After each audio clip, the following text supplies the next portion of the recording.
ان اللہ و انا علیہ راجعون۔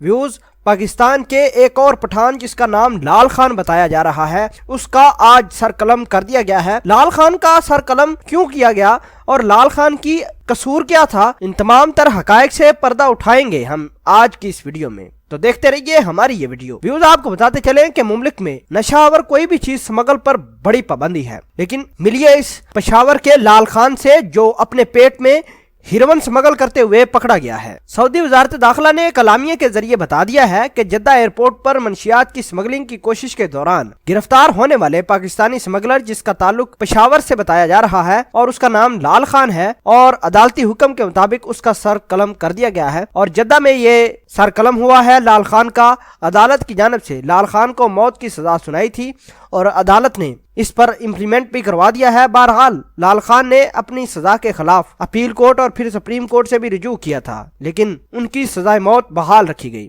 بہرحال آج بڑی خبر یہ ہے کہ لال خان کا سر قلم کر دیا گیا ہے اور اس کا سر قلم کر کے اس کی باڈی پاکستان بھجوانے کے لیے تیاریاں بھی مکمل ہو چکی ہیں، اور دیکھنا یہ ہے کہ کتنے دن لگتے ہیں لال خان کی میت کو لے کر پاکستان آتے ہوئے۔ آپ کو بتاتے چلیں کہ گزشتہ ہفتے کے دوران بھی ایک پاکستانی جس کا نام شاہد اقبال لاہور سے بتایا جا رہا تھا، جس کا تعلق منشیات سمگلنگ کے جرم میں، اس کا بھی سر قلم کیا تھا۔ شاہد اقبال اپنے پیٹ میں ہیروئن چھپا کر مملک میں سمگل کرنے کی کوشش کر رہا تھا، تاہم ایئرپورٹ حکام نے شک گزرنے پر اسے گرفتار کر لیا اور اسے سزائے موت یعنی اس کا سر قلم کر دیا۔ اس سے پہلے بھی نومبر کے مہینے میں پاکستانی شہری شاکر اللہ ولد رحمان اللہ کو موت کے گھاٹ اس لیے اتار دیا تھا کیونکہ شاکر اللہ اپنے پیٹ میں ہیروئن چھپا کر پاکستان سے سعودی مملک میں لانا چاہتا تھا، تاہم کسٹم حکام کی عقابی نظروں سے بچ نہ پایا۔ عدالت نے الزامات ثابت ہونے پر شاکر اللہ کا بھی سر قلم کیا تھا۔ رواں برس تقریباً 5 سے 6 افراد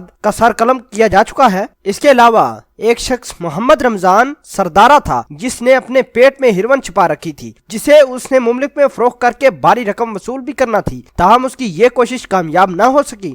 عدالت کی جانب سے ملزم کو سزائے موت سنائی گئی، جس پر عمل درآمد کرتے ہوئے ملزم کا سر قلم کر دیا گیا تھا۔ اکتوبر کے مہینے میں ہی دمام میں ایک اور پاکستانی زاہد الرحمان بھی منشیات سمگلنگ کے الزام سے دوچار اور اس کا سر قلم ہو گیا تھا، اس نے بھی اپنے پیٹ میں ہیروئن چھپا رکھی تھی۔